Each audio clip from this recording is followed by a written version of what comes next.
Uh, Hello, Mamta. Firstly, I want to congratulate on the behalf of the civils of thank securing you a sir. very good position in the this BPSC means examination.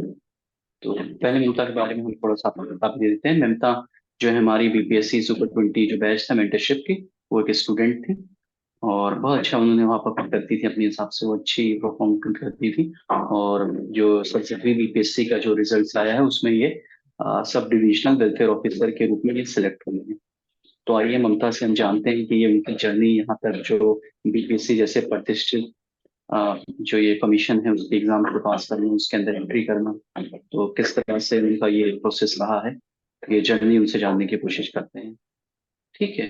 तो ममता, आप बताइए क्या मतलब कहाँ से start किया आपने, मतलब ये आपके कब आया आपके दिमाग में कि हमें बीपीएससी के लिए जाना चाहिए या इस एग्जाम की प्रिपरेशन करनी चाहिए? तो बचपन से था कि मतलब बाद में आपके दिमाग में ये चीजें आई? नहीं सर, सिविल्स की प्रिपरेशन करना तो बचपन से था, बट वो ग्रेजुएशन तक क्योंकि मैं गांव में रहती थी तो कोई आइडिया नहीं था बहुत ज़्यादा कि कैसे प्रिपरेशन करनी है। आफ्टर ग्रेजुएशन मैंने 66 का पहली बार प्रीलिम्स दिया था, तो उस टाइम पे मैंने ऐसे ही यूट्यूब से प्रिपरेशन की थी और उसके बाद मेरा प्रीलिम्स क्वालिफाई हुआ था। बट मेंस में मैं उस टाइम पे रह गई थी। फिर 67 की प्रिपरेशन की मैंने, फिर मेरा प्रीलिम्स क्वालिफाई हुआ और उसके बाद मैं सिविल्स से जुड़ी। तो वहाँ पे मुझे मेंस के प्रिपरेशन के लिए बहुत हेल्प मिला और स्पेशली सोशियोलॉजी के लिए मुझे बहुत हेल्प मिला। तो वहाँ से फिर मेरा मेंस का ये हुआ और ओके ओके, मतलब तब से- आप ग्रेजुएशन के बाद आपने जब अपने आप को ट्रांसफॉर्म किया कि मुझे अब सिविल्स प्रिपरेशन के लिए जाना चाहिए। वैसे बचपन से तो आदमी का जैसे वो बाई बर्थ बिहार की माटी में है ही कि यहाँ अगर एक बार बीपीएससी एग्जाम नहीं दिया तो फिर क्या दिया। तो बहुत अच्छा रहा कि आपने अपना धीरे धीरे, क्योंकि मंजिलें भी कभी कभार होती हैं, किसी को बहुत जल्दी मिल जाती हैं, किसी को बहुत धीरे धीरे मिलती हैं। तो ठीक है, आपने अपना सफर स्टार्ट किया और अपनी सफलता जो आपका द्वितीय प्रयास था उसमें आपने, तो पहले आपने बहुत कन्फाइंड स्टडी नहीं था, आपने बताया कुछ नंबर से आप कमेंट्स में रह गया था, और अब की बार कहते हैं जो कमी थी उसको आपने पूरा की और थोड़ा आगे बढ़े और बीपीएससी कमीशन में आप पहुंच गए हैं। तो ममता, मतलब क्या जैसे कि आप जब आप पढ़ते हो भाई, इतना लंबा सफर रहता है, ये जर्नी बहुत लंबी हो जाती है कभी कभी, तो कैसे मोटिवेट करते थे अपने आप को कि भाई मेरे अंदर कोई डाउट नहीं होना चाहिए, बस किसी तरह आदमी को सेल्फ सेल्फ डाउट होने लगता है ना कि मुझसे क्या गलती हो रही, कहीं हो पाएगा कि नहीं हो पाएगा, क्योंकि जर्नी लंबी हो जाती है। तो क्या अपने सेल्फ डाउट को कैसे आप कंप्लीट करने की कोशिश करते थे? Yes sir. Sir self doubt तो नेचुरल है, सबको आएगा, हमें भी आता है। और डीमोटिवेशन, स्कीप करने का मन, क्विट करने का मन सबका करता है।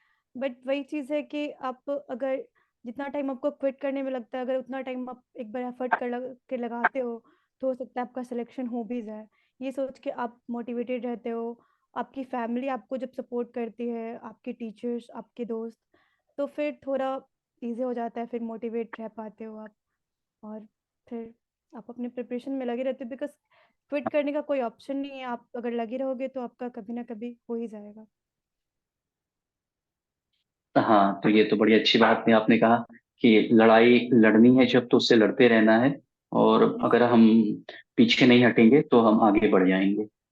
तो जैसे यस, आप भी और पीछे कभी नहीं कभी हटी और बहुत। यस हाँ हाँ, तो ऑप्शन मैंने देखा था कि जैसे मैं भी आप मैं बहुत ज्यादा, क्योंकि मैं बहुत ज्यादा क्रिटिकल रहता हूँ किसी भी चीज के साथ, तो मेरा कभी बच्चों को लगता है कि यार क्या पढ़ा रहे हो सर, ये तो बाहर ही कर दोगे, इतना डिमोटिवेट कर देते हो एट टाइम्स। क्योंकि मेरा जो वो रहता है ना, तो विजन भी कि आप लोग को बहुत आगे की तरफ ले जाना है। तो फिर थोड़ा से थोड़ा कभी तो मोटी मोटिवेटिंग भी हो जाता था आप लोग के लिए कि भाई ये क्या कर रहे हैं, कभी कॉपीज वॉपीज दी या कुछ बताया तो काट पीट के सब इन्होंने बाहर कर दिया कि जैसे हमने कुछ लिखा ही नहीं है। क्योंकि वो इस तरह से किया जाता था कि कोशिश की जाती थी कि जब फाइनल एग्जाम आप दो तो वहां जो आपका लेवल रहे, तो पता चला यहाँ एवरेज भी कर रहे हो तो वहां पे कुछ ना कुछ उससे बेटर ही करो। तो वो तो आपके साथ था ही। और ममता के साथ मैं ये भी कहना चाहता हूँ कि ममता ये था कि मैं काफी इनको क्रिटिसाइज करता था उसमें, लेकिन लास्ट टाइम तक जैसे मेरे बहुत अच्छे हुए, बहुत सिलेक्ट हुए बहुत उसमें, लेकिन ममता के साथ बेस्ट थिंग ये थी कि ममता एक रेगुलर थी लास्ट टाइम तक अपने की मेरे को ये एग्जाम्स किसी तरह से क्रैक कर लेना है। और फाइनली मैंने देखा इसका लिस्ट में जो नाम था तो मुझे बहुत खुशी हुई कि जैसे एक होता नहीं वो लगातार कंसिस्टेंसी और परमानेंसी अपनी पूरा उसमें प्रोसेस में ला रहे हैं तो आपको सफलता मिल जाती है, तो ममता को मिली उस सफलता। और ममता भी बात कर रही थी, आप अपने पापा की बात कर रही थी, तो क्या हिसाब किताब है वहां पर सेलिब्रेशन किस तरह का है, घर में खुशियाँ किस तरह की हैं, किस तरह से बधाई संदेश आपको आ रहे हैं चारों तरफ से, कैसा सेलिब्रेट कर रही हैं इस मोमेंट को अपने? सर वैसे मैं पहली लड़की थी अपने गांव से जो मतलब बीपीएससी की प्रिपरेशन करना भी स्टार्ट की, जिन्होंने प्रीलिम्स भी क्वालिफाई किया। तो इसलिए पूरे गांव में सब लोग खुश है, सब लोग बहुत खुश है। स्पेशली मम्मी पापा बहुत खुश है। तो ममता, आप किस गांव ये से हैं, मतलब ये बिहार के किस गांव से हैं आप? सर बताना चाहें बताएं मैं तो बड़ा अच्छा रहेगा। सर मेरे गांव का नाम चंदा केवटिया है और वो एक शाहपुर प्रखंड में आता है। और ये यहाँ पे भिया इधर आता है, थोड़ा लोकल साइड है वो, शायद किसी ने सुना भी ना हो। तो मेरे हाँ, गांव तो का नाम चंदा अब केवटिया आप जब आप एडमिनिस्ट्रेशन में चली गई हैं तो फिर अब सुनना तो होगा सबको ना, तो इसी है। यस बात से सर, यस सर। अब तो सब सुनेंगे ही ना कि यहाँ की, एक बिहार की माटी की और इस एरिया की, आप जिस भी क्षेत्र को आप प्रतिनिधित्व करती हैं तो उसका नाम आप सामने लाएंगी। तो ये बहुत गर्व की बात है आपके क्षेत्र के लिए भी, आपके माता पिता के लिए भी, और हम लोग के लिए तो गर्व है ही कि आप इतना अच्छा कर रही हैं, चीजों को सीख रही हैं, आगे बढ़ रही हैं। और मुझे लगता है अभी अभी अभी आपको तो अभी अपनी अभी जर्नी शुरू की, अभी आपको बहुत आगे जाना है, तो वो यस आप सर, करेंगे अभी। इस चीज को। यस हाँ, सर। आपको जाना है। तो ममता, क्या कहना चाहेंगे जो जैसे आप जैसे बहुत ज्यादा, जैसे आपने बताया कि बहुत लोग जानते भी नहीं हैं आपके इस गाँव को, और ये थोड़ा से आउटर रीजन्स में है, तो ऐसे जो लड़के जो ऐसे रिमोट लोकेशंस पे लोकेटेड हैं, तो उनको मतलब किस तरह से अपने आप को चैनलाइज करना चाहिए, या किस तरह से मोटिवेट करके ये बीपीएससी जैसे प्रतिष्ठित सेवा के लिए अपने आप को प्रिपेयर करके उसके अंदर आने की कोशिश करनी चाहिए? क्या रहना चाहिए उनका एम, किस तरह से अपने आप को डिजाइन करना चाहिए उनको? सर सबसे बड़ी चीज़ है कि आपको अपने पे भरोसा होना चाहिए कि आप कहीं भी किसी भी साइड से रहो, अगर आप कोई चीज़ करना चाहते हो तो आप कर ही लोगे। और दूसरी चीज़ ये है कि अभी जो रूरल बैकग्राउंड से लोग हैं, जो रिमोट एरिया से हैं, उनके लिए अगर सबसे बड़ा कोई वरदान है तो यूट्यूब जैसे चैनल है। आप जैसे टीचर्स हैं सर, जो ऑनलाइन क्लासेस लेते हैं या फिर ऑनलाइन बच्चों को सपोर्ट करते हैं, तो उसमें बहुत हद तक सिलेक्शन के चांसेस हैं अगर बच्चे प्रिपरेशन करें तो इसलिए ये नहीं सोचना चाहिए कि बिकॉज ये चीज़ मैंने देखा भी है। मैं गांव में रही थी तो मेरा प्रीलिम्स क्वालिफाई हुआ, फिर मैं कुछ दिन पटना में भी रही प्रिपरेशन के लिए। तो बहुत ज़्यादा डिफरेंस ऐसा नहीं है कि आपको बहुत एक ड्रास्टिक डिफरेंस देखने को मिलता है। अगर आप पढ़ोगे तभी वहाँ पे भी होगा, पढ़ोगे तो यहाँ पे भी होगा। तो आपको बस ये रहना चाहिए कि अगर आप पढ़ाई करते हो तो आपका सिलेक्शन हो जाएगा। हमारे साथ भी कई हम्म। लोग हैं जो यहाँ से भी रह के उनका भी सिलेक्शन हुआ है। तो ये है सर। हाँ, वो बिल्कुल सही कह रही हैं, जो आपकी कलीग भी हैं जैसे अंकिता चौधरी हैं, रैंक थर्ड आई है, आपकी यस कलीग सर। हैं, वो आपके साथ हैं। और तो वो भी मतलब कि उन्होंने कभी आज तक वो भी कभी कभी पटना या किसी भी शहर में आज तक प्रिपरेशन की, घर में बैठ के कमरे में अपने यस आप को सर। बंद करके, उससे पूछा मैंने तो उसने कहा कि सर मेरे पास कोई था नहीं, और एक कमरा रहता था मेरे पास और दो उसमें लिजर्ड रहते थे, उनके साथ रह के मैंने अपना साल भर गुजारा, प्रिपरेशन किया। तो हाँ, तो अब ये है कि ऑनलाइन प्लेटफॉर्म ये मौका दे रहा है कि आप कहीं भी रह कर, अगर पढ़ना आपके आपको अंदर दृढ़ पड़ेगा, आप शक्ति, कहीं भी रहो। हाँ, यस सर। दृढ़ शक्ति आपके तो अंदर ऐसा रहे नहीं कि है कि मोटिवेट, दिल्ली हाँ मुझे जाने से करना या है, फिर आप फोकस रहें अपनी। यस सर, यही मैं कहना चाहूंगी कि ऐसा नहीं है कि दिल्ली जाने से आपका रिजल्ट हो ही हाँ, जाएगा उनसे मैंने और पूछा यहाँ तो पे कि अगर रहने आप से दिल्ली, आपका रिजल्ट नहीं होगा। हम्म। हाँ बिल्कुल सही बात कह रही हैं, बहुत अच्छी, हाँ, ये सही बात कह रही हैं आप। तो ममता, जैसे कि आप अब जैसे हम सोसाइटी में रहते हैं, समाज है ये हमारे ऊपर है एक, हाँ, तो वो जैसे आपसे किसी ने कहा कि आप तैयारी कर रही हैं, समय लग रहा है, सिलेक्शन नहीं अभी फाइनल हो रहा है, तो आस पास के लोग से मतलब कि आपको मतलब कैसे, क्या क्या कहा, क्या नहीं कहा, आप क्या महसूस हो रहा है कि आपका निर्णय जो था, आज आप सिलेक्टेड हैं, तो कैसा आपको महसूस हो रहा है? कुछ लोगों का व्यवहार आपके प्रति बदल गया है कि सब कुछ आपकी लाइफ में ठीक ही ठीक है? नहीं सर, सर ऐसा था कि हमारे गांव में जैसे नॉर्मल जैसे पुलिस की नौकरी या फिर एसआई की नौकरी लेने में भी बहुत ज़्यादा मतलब नहीं हो पाता था।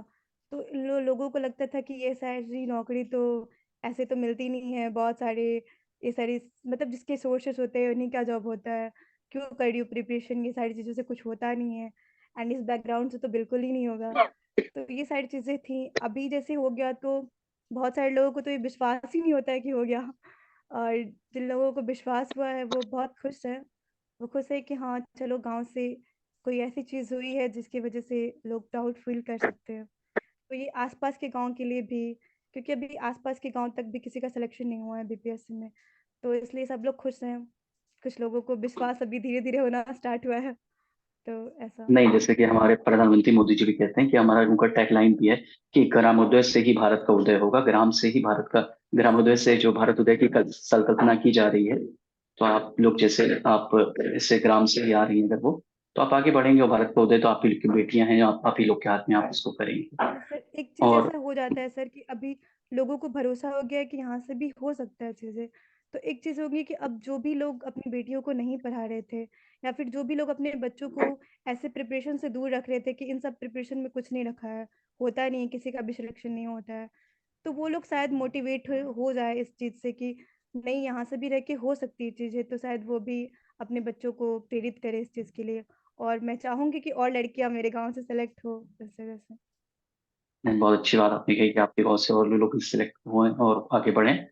तो जैसे ममता, ये आपका प्रिपरेशन का ये फेज था, तो इसमें आपको सबसे ज्यादा मोटिवेट करते हुए कौन से लोग मिले, मतलब जो आपको मतलब था कि भाई कुछ होगा, ये तो खड़े ही है मेरे पास, और यस सर। चीज तो मैं इनसे कुछ ना, पेरेंट्स का सपोर्ट कभी था। मुझे पेरेंट्स यस का, सर, अच्छा पेरेंट्स का सपोर्ट था लगा। क्योंकि मुझे याद है 66 का मेंस नहीं हुआ था मेरा, 10 नंबर से रुक गया था।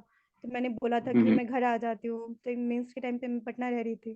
तो मैंने बोला मैं घर हम्म आ जाती हूँ। तो मेरे पापा ने मुझे सपोर्ट किया था उस टाइम कि नहीं नहीं, घर में कुछ नहीं रखा है, यहाँ पे आओगी नहीं तुम। तो फिर मैंने वही रहा, मैं वहीं रही। उसके बाद पेरेंट्स के अलावा दोस्त लोग भी थे जो बोलते थे, जिन्हें भरोसा था कि नहीं तुम्हारा हो जाएगा। कभी-कभी मुझे लगता था कि मेरा नहीं होगा, 67 में ही मुझे लग रहा था कि पता नहीं होगा कि नहीं। बट दोस्तों को भरोसा था कि तुम्हारा हो जाएगा। तो कुछ दोस्त थे ऐसे, 1-2 दोस्त जिनका मेरे साथ ही सिलेक्शन हुआ, तो वो लोग भी मेरे साथ हम्म। थे। तो उनका वो साथ रहा। टीचर्स थे अपनी अपनी, जिनको भरोसा था। हाँ, यस सर। आपकी ये जो जर्नी थी इसमें कुछ आप जो अपने कुछ चेरिश करना चाहें, कोई ऐसा पल था जो आपको लगा कि अब छोड़ देना चाहिए, या कुछ ऐसा पल लगा कि अब आपको कि बस अपना काम होने वाला है और बस आगे बढ़ जाएंगे? Yes sir. सर 66 मेंस दिया था मैंने, तो उस टाइम पे मेरा सोशियोलॉजी में बहुत अच्छा मार्क्स था, बट जीएस के एक क्वेश्चन ही मैंने लिखना छोड़ दिया था क्योंकि उस टाइम पे मुझे लगा था कि ये क्वेश्चन बहुत 2-3 ऐसे टॉपिक्स थे ना जिसमें बहुत सिमिलैरिटीज़ थी आंसर्स में। तो मुझे लगा था कि आंसर्स मैं अच्छे नहीं लिख रही, तो मैंने आंसर ही स्किप कर दिया। उस वज़ह से मेरा 10 नंबर से रिज़ल्ट नहीं आया था 66 में।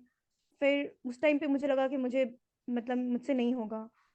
फिर जब मैंने 67 का प्रीलिम्स निकाला, सर आपसे भी बात किया और लोगों ने बताया कि नहीं आपका उस टाइम पे भी रिज़ल्ट हो जाता, वो थोड़ी-सी मिस्टेक की वज़ह से नहीं रहा। तो फिर मुझे भरोसा हुआ कि शायद इस बार मैं वो गलती ना करूँ, तो रिज़ल्ट मेरा हो सकता है। तो उस टाइम पे मुझे हाँ, लगा कि हो जाएगा। फिर 67 का मेंस की प्रिपरेशन काफ़ी अच्छे थे। सिविल से मतलब मुझे सोशियोलॉजी में काफ़ी हेल्प मिले थे। तो फिर उस टाइम पे लगा कि हो सकता है सिलेक्शन। सब। हाँ ममता, तो आप बहुत अच्छा आपने बताया। ममता, आप क्या कहना चाहेंगे जो भी लोग इसके बिहार में पब्लिक सर्विस कमीशन की या इस तरह की जॉब्स की प्रिपरेशन करते हैं, उनसे आप क्या कहना चाहेंगे अगर आपको कहा जाए कुछ संक्षेप में कि किस तरह से आप आगे बढ़ें या अपने आप को मोटिवेटेड रखें और किस तरह से इस जॉब्स को पाने की कोशिश करें, जो भी लोग आपकी पृष्ठभूमि से सर आते हैं मैं चाहे तो से यही दूर। कहना चाहूँगी कि देखिए, अगर आपके लिए पॉसिबल है कि आप दिल्ली जा सकते हो, पटना जा सकते हो, तो आप जाओ। और अगर आपके लिए कोचिंग्स अफोर्डेबल है, आप अफ़ोर्ड कर सकते हो, तो आप अफ़ोर्ड करो।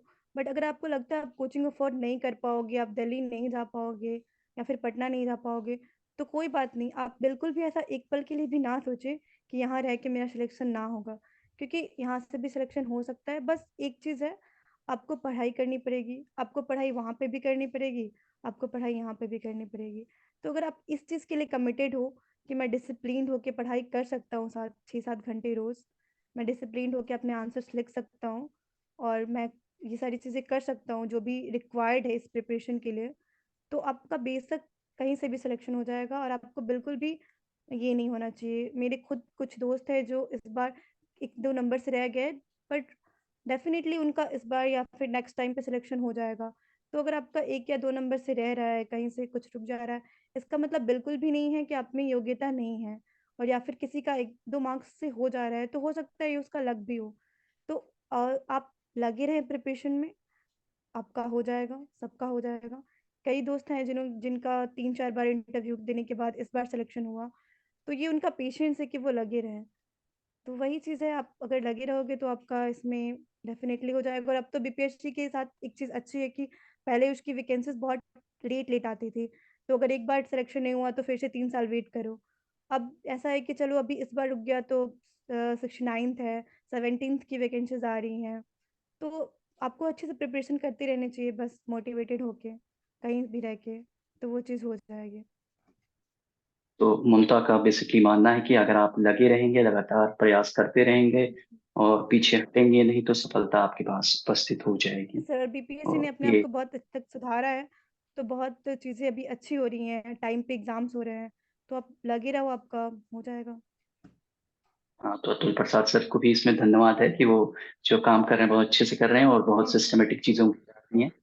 तो देखिए, अब उन्होंने इस तरह से आपके चेहरे पे भी खुशियां लाई हैं और कई परिवारों पर लाई हैं चेहरे पर, क्योंकि सिस्टमेटिक हो रहा है ना काम। वो आप बात जो कह रही हैं, मजा आता है पढ़ाई में जब चीजें बहुत सिस्टमेटिक होती हैं। तो इस तो अभी तो अतुल प्रसाद सर को तो इस चीज का धन्यवाद देना ही है हमें, और हम देते हैं विदा सर, सिविल्स जो की टीम गैप की था तरफ ना, से क्या। वो गैप कम हो गया है। पहले बहुत हाँ सारे आप गैप्स हो रहे थे हाँ बीच-बीच में। हाँ, 3 साल में रिजल्ट आ रहा है, 2.5 साल में आ रहा है, 4 साल में आ रहा है, तो पता नहीं चलता था। बहुत सिस्टमेटिक और ऑर्गेनाइज्ड है, तो बहुत अच्छे से हो रहा है। और जैसे ममता भी कह रही थी, जैसे कि कोई मतलब कि एक आदमी को फाइनेंशियल दिक्कत हो तो नहीं कर पाता है, चाहे नहीं आ, लेकिन ममता अब तो आप सिलेक्ट हो गई, तो कम से कम आपकी जिम्मेदारी बनती है 150 लोग तो आप करवाओगे ना सिलेक्ट, उन्हें गाइड करके। Yes sir, yes sir. मैं कोशिश करूँगी, हाँ, और कि मैं क्योंकि हमारा जो कर सिविल्स पाऊँ का भी एक तरह से वो कोचिंग नहीं है, वो एक तरह का सब प्लेटफॉर्म है जहाँ पर लर्निंग प्लेटफॉर्म है। हम पढ़ाते कम है, सिखाते ज्यादा हैं। तो आप भी हमारे साथ, आप ममता जुड़ी हुई हैं तो। और मैं कहूँगा कि जो भी आदमी की, जो ऐसा नहीं है कि केवल एक टीचर जो है वो अपने स्टूडेंट से भी साथ में सीखता है, स्टूडेंट तो सीखता है टीचर से। तो ममता की जो भी लर्निंग्स होगी सेल्स प्लेटफॉर्म पे, वो आप लोग से ममता शेयर करेंगे। और जो भी उनके, मुझे लगता है जो भी उनसे हेल्प हो सकती है किसी भी स्टूडेंट की, और जिससे कोई उनको अपने मार्ग में आगे सफलता प्राप्त हो, तो उसमें ममता उसकी जरूर हेल्प करेंगी। और ममता से पूछ लेते हैं, भाई आप तैयार है ना, भाई हेल्प करोगे ना भाई यस सबकी। सर, बिल्कुल सर। ये वाला जो फेज़ हाँ। होता है सर, प्रिपरेशन का, सबसे स्ट्रगलिंग फेज़ होता है। उसी टाइम पे अगर उस टाइम पे सपोर्ट करना बहुत ज़रूरी होता है। हमें भी इस फेज़ से हम लोग अभी बस अभी निकले ही हैं जस्ट, तो हमें पता है कि ये फेज़ कैसा होता है। हम्म।